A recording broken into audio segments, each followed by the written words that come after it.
Today I'm going to read the essay by Judith Butler, Performative Acts and Gender Constitution, an essay in Phenomenology and Feminist Theory. Philosophers rarely think about acting in the theatrical sense, but they do have a discourse of acts that maintains associative semantic meanings with theories of performance and acting. For example, John Searle's speech acts, those verbal assurances and promises, which seem not only to refer to a speaking relationship, but to constitute a moral bond between speakers, illustrate one of the illocutionary gestures that constitutes the stage of the analytic philosophy of language. Further, action theory, a domain of moral philosophy, seeks to understand what it is to do prior to any claim of what ought to do. Finally, the phenomenological theory of acts, espoused by Edmund Husserl, Maurice Merleau-Ponty, and George Herbert Mead, among others, seeks to explain the mundane way in which social agents constitute social reality through language, gesture, and all manner of symbolic social sign. Though phenomenology sometimes appears to assume the existence of a choosing and constituting agent prior to language, parentheses, who poses as the sole source of its constituting acts, in parentheses, there is also a more radical use of the doctrine of constitution that takes a social agent as an object rather than the subject of constitutive acts. When Simone de Beauvoir claims, quote, one is not born, but rather becomes a woman, unquote, she's appropriating and reinterpreting this doctrine of constituting acts from the phenomenological tradition.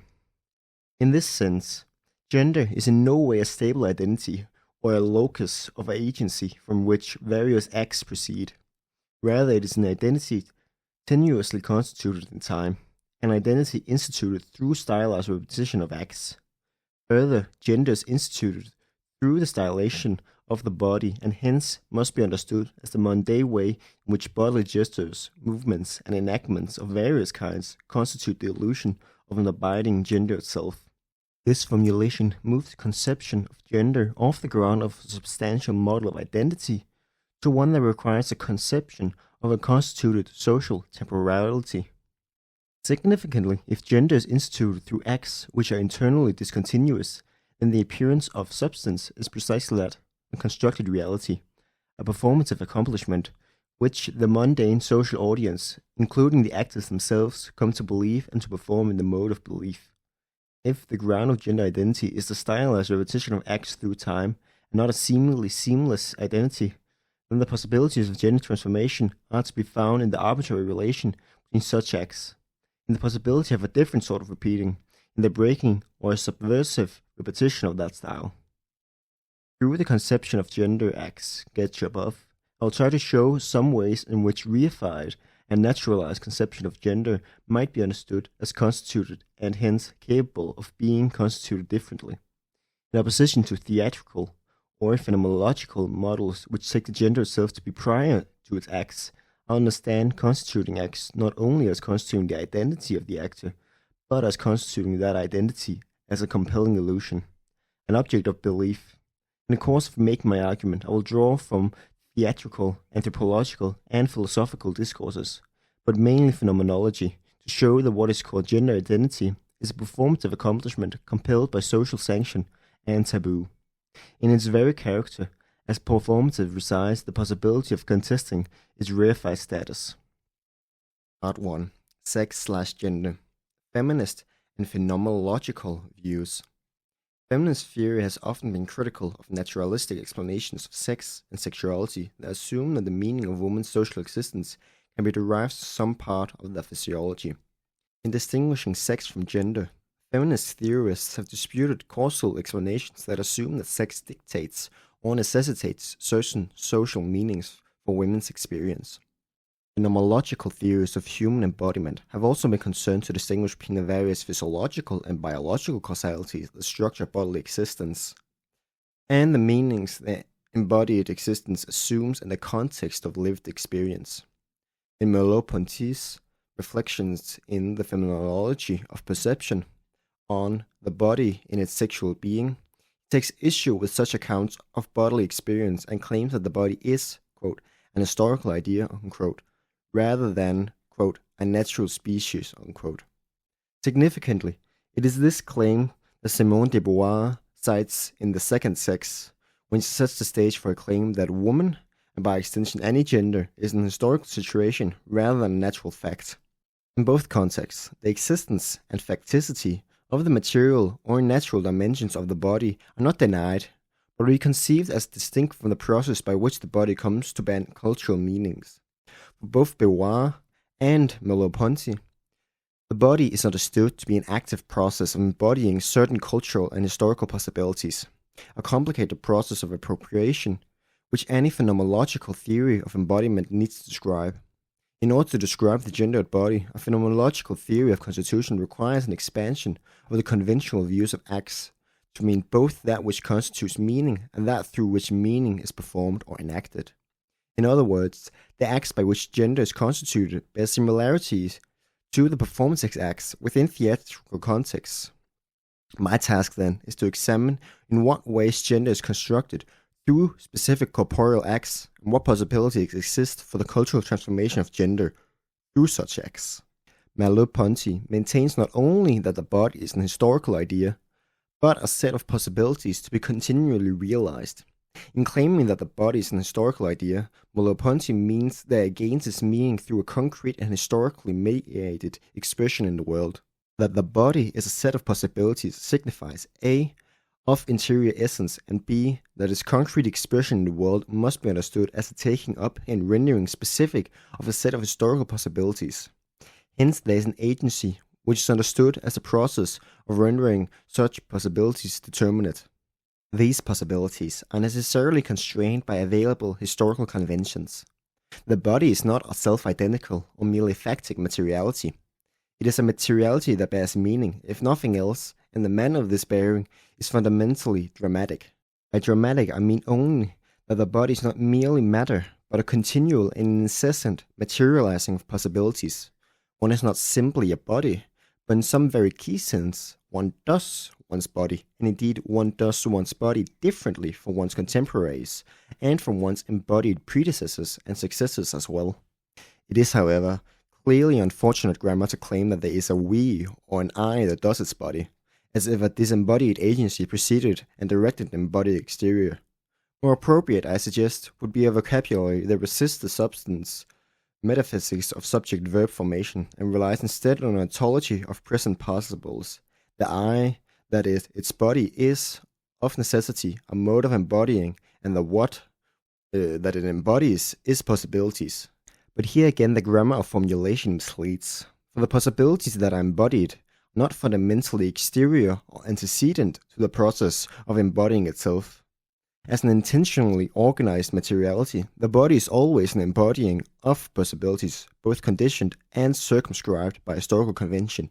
In other words, the body is a historical situation, as Beauvoir has claimed, and is a manner of doing, dramatizing, and reproducing a historical situation. To do, to dramatize, to reproduce, these seems to be some of the elementary structures of embodiment. This doing of gender is not merely a way in which embodied agents are exterior, surfaced, open to the perception of others. Embodiment clearly manifests a set of strategies, what Sartre would perhaps have called a style of being, or Foucault, a stylistics of existence. This style is never fully self-styled. Living styles have a history, and that history conditions and limits possibilities. Consider gender, for instance, as a corporeal style, an act, as it were, which is both intentional and performative, where performative itself carries the double meaning of dramatic and non-referential. When Beauvoir claims that woman is an historical idea and not a natural fact, she clearly underscores the distinction between sex, a biological facticity, and gender as the cultural interpretation or significance of that facticity. To be female is, according to that distinction, a facticity which has no meaning, but to be a woman is to have become a woman. To compel the body to conform to an historical idea of woman, to induce the body to become a cultural sign, to materialize oneself in obedience to an historically delimited possibility, and to do this as a sustained and repeated corporeal project.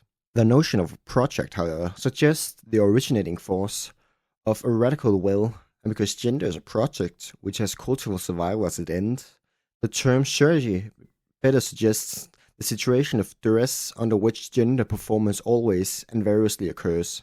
Hence, as a strategy of survival, gender is a performance with clearly punitive consequences. Discrete genders are part of what humanizes individuals within contemporary culture. Indeed, those who fail to do their gender right are regularly punished, because there is neither an essence that gender expresses or externalizes, nor an objective ideal to which gender aspires. Because gender is not a fact, the various acts of gender create the idea of gender, and without those acts, there would be no gender at all. Gender is thus a construction that regularly conceals its genesis. The tacit collective agreement to perform, produce, and sustain discrete and polar genders as cultural fictions is obscured by the credibility of its own production. The authors of gender become entranced by their own fictions, whereby the construction compels one's belief in its necessity and naturalness. The historical possibilities materialized through various corporeal styles are nothing other than those punitively regulated cultural fictions that are alternately embodied and disguised under duress. How useful is a phenomenological point of departure for a feminist description of gender? On the surface, it appears that phenomenology shares with feminist analysis a commitment to grounding theory in lived experience and revealing the way in which the world is produced through the constituting acts of subjective experience. Clearly not all feminist theory would privilege the point of view and the subject, parentheses. Esteva once objected to feminist theory as too existentialist, in parentheses, and yet the feminist claim that the personal is political suggests in part that subjective experience is not only structured by existing political arrangements, but affects and structures those arrangements in turn.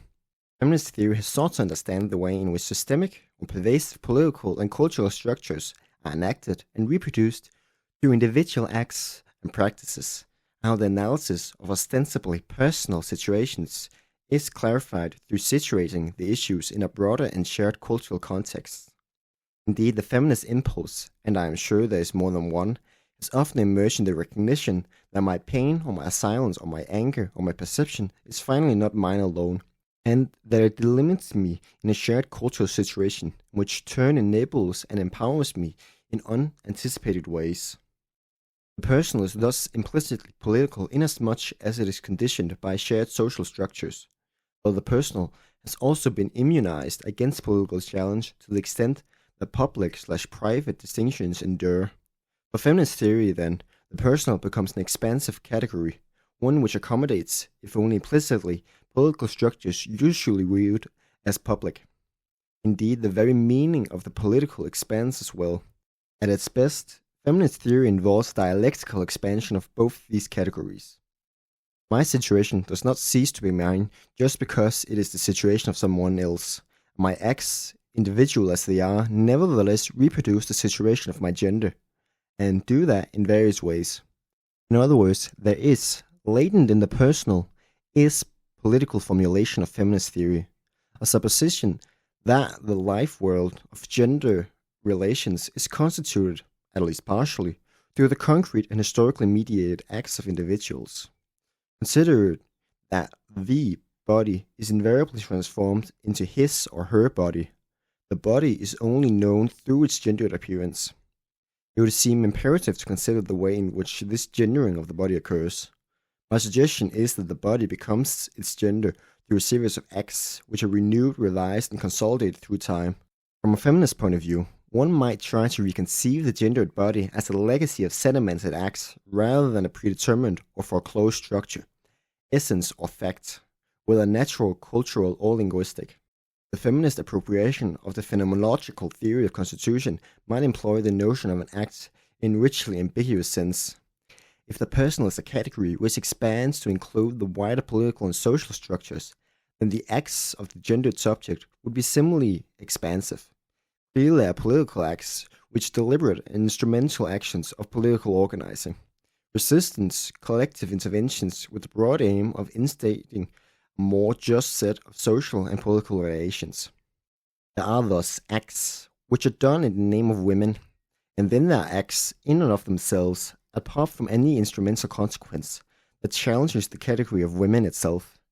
Indeed, one might ought to consider the futility of a political program which seeks radically to transform the social situation of women without first determining whether the category of woman is socially constructed in such a way that to be a woman is, by definition, to be in an oppressed situation. In an understandable desire to forge bonds of solidarity, feminist discourse has often relied upon the category of woman as a universal presupposition of cultural ex-political solidarity. In a culture in which the false universal of man has for the most part been presupposed as coextensive with humanness itself, the feminist theory has sought with success to bring female specificity into visibility and to rewrite the history of culture in terms which acknowledge the presence, the influence, and the oppression of women. Yet, in this effort to combat the invisibility of woman as a category, feminists run the risk of rendering visible a category which may or may not be representative of the concrete lives of women. As feminists, we have been less eager, I think, to consider the status of the category itself, and indeed to discern the conditions of oppression which issue from an unexamined reproduction of gender identities, which sustains discrete and binary categories of man and woman. When Beauvoir claims that woman is a historical situation, she emphasizes that the body suffers a certain cultural construction, not only through conventions that sanctions and prescribe how one acts one's body, the act or performance that one's body is, but also in the tacit conventions that structure the way the body is culturally perceived. Indeed, if gender is the cultural significance that the sex body assumes, and if that significance is co-determined through various acts and the cultural perception, then would appear that from within the terms of culture, it is not possible to know sex as distinct from gender. The reproduction of the category of gender is enacted on a large political scale, as when women first enter profession or gain certain rights or are reconceived in legal or political discourse in significantly new ways. But the more mundane reproduction of gendered identity takes place through the various ways in which bodies are acted in relationship to the deeply entrenched or sedimented expectations of gendered existence. Consider there is a sedimentation of gender norms that produces the peculiar phenomenon of natural sex, or a real woman, or any number of prevalent and compelling social fictions, and that this is a sedimentation that over time has produced a set of corporeal styles, which in rarefied form appear as the natural configuration of bodies into sexes, which exist in a binary relation to one another.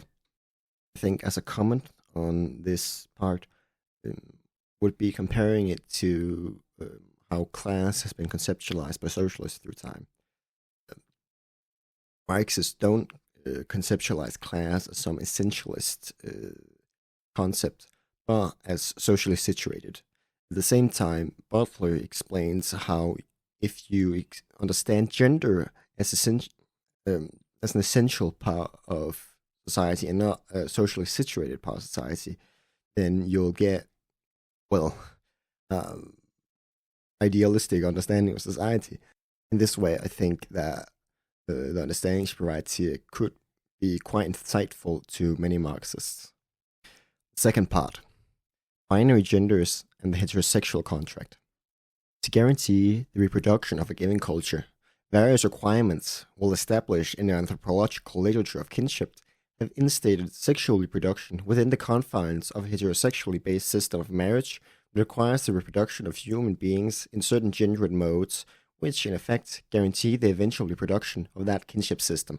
As Foucault and others have pointed out, the association of a natural sex with a discrete gender and with an ostensibly natural attraction to the opposing sex/gender is an unnatural conjunction of cultural constructs in the service of reproductive interests.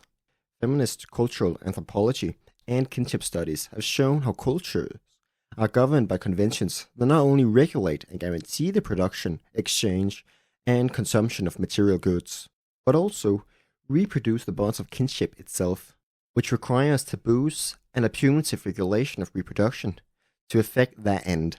Levi Strauss has shown how the incest taboo works to guarantee the channeling of sexuality into various modes of heterosexual marriage. Bill Rubin has argued convincingly that the incest taboo produces certain kinds of discrete gendered identities and sexualities. My point is simply that one way in which the system of compulsory heterosexuality is reproduced and concealed is through the cultivation of bodies into discrete sexes with natural appearances and natural heterosexual dispositions. Although the ethnocentric conceit suggests a progression beyond the mandatory structures of kinship relations as described by Levi-Strauss, I would suggest, along with Rubin, that contemporary gender identities are so many markers or traces of residual kinship. The contention that sex, gender, and heterosexuality are historical products which have been conjoined and reified as natural over time has received a good deal of critical attention, not only from Michel Foucault, but in Monique Wittig, gay historians, and various cultural anthropologists and social psychologists in recent years. These theories, however, still lack the critical resources for thinking radically about the historical sedimentation of sexuality and sex-related constructs, if they do not delimit and describe the mundane manner in which these constructs are produced, reproduced, and maintained within the field of bodies. Can phenomenology assist the feminist reconstruction of the sedimented character of sex, gender, and sexuality and the level of the body? In the first place, the phenomenological focus on the various acts by which cultural identity is constituted and assumed provides a felicitous starting point for the feminist effort to understand the mundane manner in which bodies get crafted into genders. The formulation of the body as a mode of dramatizing or enacting possibilities offers a way to understand how cultural convention is embodied and enacted. But it seems difficult, if not impossible, to imagine a way to conceptualize the scale and systemic character of women's oppression from a theoretical position which takes constituting acts to be its point of departure.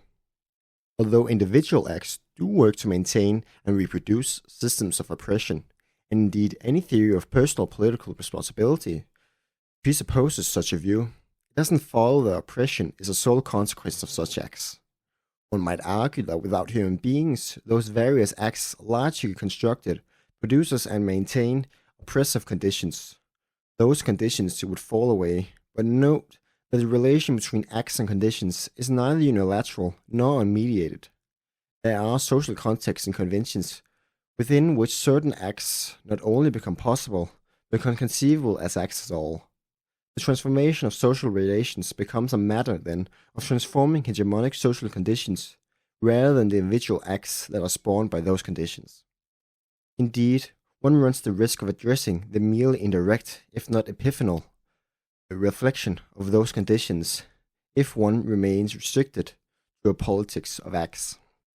But the theatrical sense of an act forces a revision of the individualist assumptions underlying the more restricted view of constituting acts within phenomenological discourse. As a given temporal duration within the entire performance, acts are a shared experience and collective action. Just as within feminist theory the very category of the personal expanded to include political structures, so is their theatrically based and indeed less individually oriented view of an act that goes some of the way in diffusing the criticisms of act theory as too existentialist. The act that gender is, the act that embodies agents, are inasmuch as they dramatically and actively embody and indeed wear certain cultural significations, is clearly not one's act alone. Surely there are nuanced and individual ways of doing one's gender, but that one does it and that one does it in accord with certain sanctions and prescriptions is clearly not fully individual matter.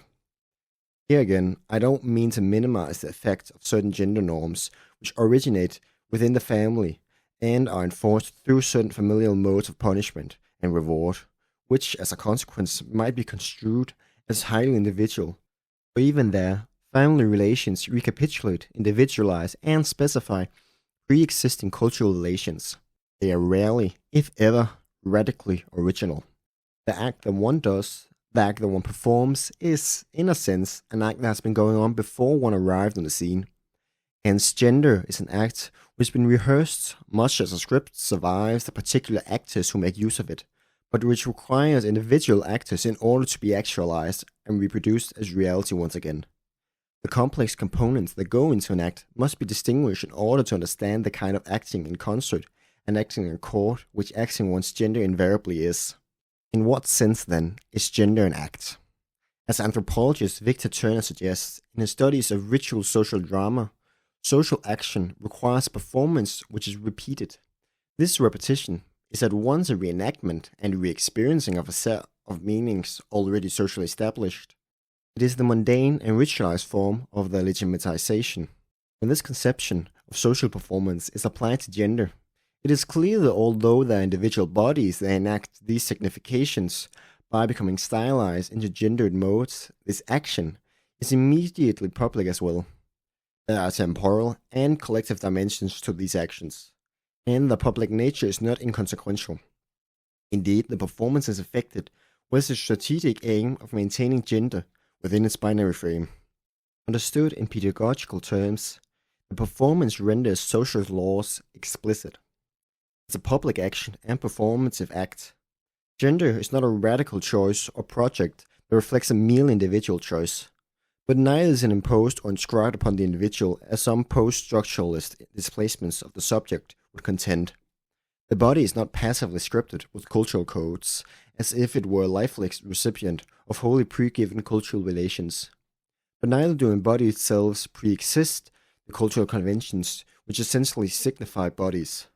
Actors are always already on the stage, within the terms of the performance. Just as a script may be enacted in various ways, and just as the play requires both text and interpretation, so the gendered body acts its part in a culturally restricted corporeal space and enacts interpretations within the confines of already existing directives. Although the links between a theatrical and a social role are complex and distinctions not easily drawn, Bruce Wiltshire points out the limits of the comparison in role-playing and identity, the limits of theatre as a metaphor, in parentheses. It seems clear that although theatrical performances can meet with political censorship and scathing criticism, gender performances in non-theatrical contexts are governed by more clearly punitive and regulatory social conventions. Indeed, the sight of a transvestite on stage can compel pleasure and applause, while the sight of the same transvestite on a seat next to us on the bus can compel fear, rage, even violence. The conventions which mediate proximity and identification in these two instances are quite clearly different. I want to make two different kinds of claims regarding this tentative distinction. In the theatre, one can say this is just an act, and derealize the act, make acting into something quite distinct from what is real. Because of this distinction, one can maintain one's sense of reality in the face of this temporary challenge to our existing ontological assumptions about gender arrangements. The various conventions which announce that this is only a play allow strict lines to be drawn between the performance and life. On the street or in the bus, the act becomes dangerous. If it does, precisely because there are no theatrical conventions to delimit the purely imaginary character of the act. Indeed, on the street or in the bus, there is no presumption that the act is distinct from reality. The disquieting effect of the act is that there are no conventions that facilitate making this separation. Clearly, there is theatre, which attempts to contest or indeed break down those conventions that demarcate the imaginary from the real. Parentheses. Richard Schechner brings this quite out clearly in Between Theatre and Anthropology, in parentheses. Yet in those cases, one confronts the same phenomena. Namely, that the act is not contrasted with the real, but constitutes a reality that is in some sense new, a modality of gender that cannot readily be assimilated into the pre-existing categories that regulate gender reality. From the point of view of those established categories, one may want to claim, but oh, this is really a girl or a woman, or this is really a boy or a man, and further that the appearance contradicts the reality of the gender, that the discrete and familiar reality must be there, nascent, temporarily unrealized, perhaps realized at other times or other places. The transvestite, however, can do more than simply express the distinction between sex and gender. It challenges, at least implicitly, the distinction between appearance and reality. The structure is a good deal of popular thinking about gender identity. If the reality of gender is constituted by the performance itself, then there is no recourse to an essential and unrealized sex to gender, which gender performances ostensibly express. Indeed, the transvestite's gender is as fully real as anyone whose performance complies with social expectations. Gender reality is performative, which means quite simply that it is only real to the extent that it is performed. It seems fair to say that certain kinds of acts are usually interpreted as expressive of a gender core or identity, and that these acts either conform to an expected gender identity or contest that expectation in some way. Expectation, in turn, is based upon the perception of sex, where sex is understood to be discrete and factic datum of primary sexual characteristics. This implicit and popular theory of acts and gestures as expressive of gender suggests that gender itself is something prior to the various acts, postures, and gestures by which it is dramatized and known. Indeed, gender appears to the popular imagination as a substantial core which might well be understood as the spiritual or psychological correlate of biological sex. If gender attributes, however, are not expressive but performative, then these attributes effectively constitute the gender they are said to express or reveal. The distinction between expression and performativeness is quite crucial, for if gender attributes and acts, the various ways in which body shows or produces its cultural signification, are performative, then there is no pre-existing identity by which an act or attribute might be measured. There will be no true or false, real or distorted acts of gender, and the postulation of a true gender identity will be revealed as regulatory fiction. That gender reality is created through sustained social performances means that the very notions of an essential sex, a true or abiding masculinity or femininity, are also constituted as part of the strategy by which the performative aspects of gender is concealed. As a consequence, gender cannot be understood as a role which either expresses or disguises an interior self, whether that self is conceived as sex or not. As performance, which is performative, gender is an act, broadly construed, which constructs the social fiction of its own psychological interiority, as opposed to a view such as Irving Goffman's, which posits a self which assumes and exchanges various roles within the complex social expectations of the game of modern life. I'm suggesting that this self is not only irretrievably outside, constituted in social discourse, but their ascription of interiority is itself a publicly regulated and sanctioned form of essence fabrication. Gender, then, can be neither true nor false, neither real nor apparent, and yet one is compelled to live in a world in which genders constitute univocal signifiers, which gender is stabilized, polarized, rendered discrete and intractable. In effect, gender is made to comply with a model of truth and falsity, which not only contradicts its own performative fluidity, but serves a social policy of gender regulation and control. Performing one's gender wrong initiates a set of punishments, both obvious and indirect. And performative will provides the reassurance that there is an essentialism of gender identity after all. That this reassurance is so easily displaced by anxiety, that culture so readily punishes or marginalizes those who fail to perform the illusion of gender essentialism, should be sign enough that on some level there is social knowledge that the truth or falsity of gender is only socially compelled and in no sense ontologically necessitated. Part 3. Feminist theory. Beyond an expressive model of gender. The view of gender does not pose as a comprehensive theory about what gender is or the manner of its construction, and neither does it prescribe an explicit feminist political program. Indeed, I can imagine this view of gender being used for a number of discrepant political strategies. Some of my friends may fault me for this and insist that any theory of gender constitution has political presuppositions and implications, that it is impossible to separate theory of gender from political philosophy of feminism. In fact, I would agree and argue that it is primarily political interests which create the social phenomenon of gender itself, and that without a radical critique of gender construction, feminist theory fails to take stock of the way in which oppression structures the ontological categories through which gender is conceived. Beatrice Spivak has argued that feminists need to rely on an operational essentialism, a false ontology of women as a universal, in order to advance a feminist political program. She knows that the category of women is not fully expressive, that the multiplicity and discontinuity of the referent mocks and rebels against the universality of the sign, but suggests it could be used for strategic purposes. Esteva suggests something similar.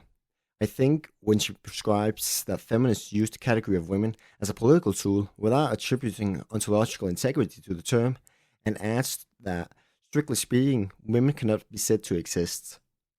Feminists might well worry about the political implications of claiming that women do not exist, especially in the light of the persuasive argument advanced by Marie Ann Warren in her book Gendercide. She argues that the social policies regarding population control and reproductive technology are designed to limit and at times eradicate the existence of women altogether. In light of such a claim, what good does it do to quarrel about the metaphysical status of the term? And perhaps for clearly political reasons, feminists ought to silence the quarrel altogether. But it is one thing to use the term and know its ontological insufficiency, and quite another to articulate a normative vision for feminist theory which celebrates or emancipates an essence, a nature, or a shared cultural reality which cannot be found. The option I am defending is not to redescribe the world from the point of view of women. I know what that point of view is, but whatever it is not singular and not mine to espouse. It would only be half right to claim that I am interested in how the phenomena of a men's or a woman's point of view gets constituted.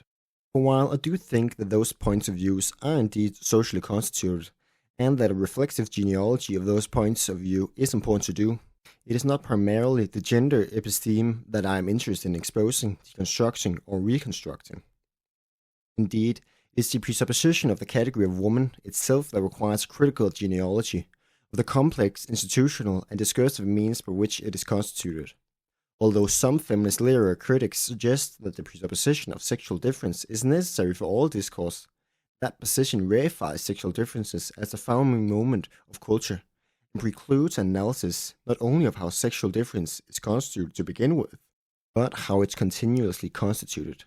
Both feminist positions that construct the univocal category of women in the name of expressing or indeed liberating a subject class. As Foucault claimed about those humanist efforts to liberate the criminalized subject, the subject that is freed is even more deeply shackled than originally thought. Clearly, though, I envision the critical genealogy of gender to rely on a phenomenological set of presuppositions, most important among them, the expanded conception of an act, which is both socially shared and historically constituted, and which is performative in the sense I previously described. But a critical genealogy needs to be supplemented by a politics of performative gender acts, one which both redescribes existing gender identities and offers a prescriptive view about the kind of gender reality there ought to be. The redescription needs to expose the reifications that tacitly serve as substantial gender cores or identities, and to elucidate both the act and the strategy of disavowal, which at once constitutes and conceals gender as we live it. The prescription is invariably more difficult, if only because we need to think a world in which acts, gestures, the visual body, the clothed body, the various physical attributes usually associated with gender, express nothing. In a sense, the prescription is not utopian, but consists in the imperative to acknowledge the existing complexity of gender, which our vocabulary invariably disguises, to bring that complexity into dramatic cultural interplay without punitive consequences. Certainly, it remains politically important to represent women, but to do that in a way that does not distort or reify the very collectivity the theory is supposed to emancipate. Feminist theory, which presupposes sexual differences as a necessary and invariant theoretical point of departure, clearly improves upon those humanist discourses which conflate the universal with the masculine and appropriate all of culture as masculine property. Clearly, it is necessary to reread the texts of Western philosophy from the various points of view that have been excluded, not only to review the particular perspective and set of interests informing those ostensibly transparent descriptions of the real, but to offer alternative descriptions and prescriptions. Indeed, to establish philosophy as a cultural practice and to criticize its tenets from marginalized cultural locations. I have no quarrel with this procedure, and have clearly benefited from those analyses. My only concern is that sexual difference not become a reification which unwittingly preserves a binary restriction on gender, identity, and an implicit heterosexual framework for the description of gender identity, and sexuality. There is, in my view, nothing about femaleness that is waiting to be expressed. There is, on the other hand, a good deal about diverse experiences of women that is being expressed and still needs to be expressed. But caution is needed with respect to that theoretical language, for it does not simply report a pre-linguistic experience, but constructs that experience as well as the limits of its analysis. Regardless of the persuasive character of patriarchy and the prevalence of sexual differences as an operative cultural distinction, there is nothing about a binary gender system that is given. As a corporeal field of cultural play, gender is basically an innovative affair, although it is quite clear that there are strict punishments for contesting the script by performing out of turn or through unwarranted improvisations. Gender is not passively scripted on the body, and neither is it determined by nature, language, the symbolic, or the overwhelming history of patriarchy. Gender is what is put on, invariably under constraint, daily and incessantly, with anxiety and pleasure. But if this continuous act is mistaken for a natural or linguistic given, power is relinquished to expand the cultural field bodily through subversive performances of various kinds.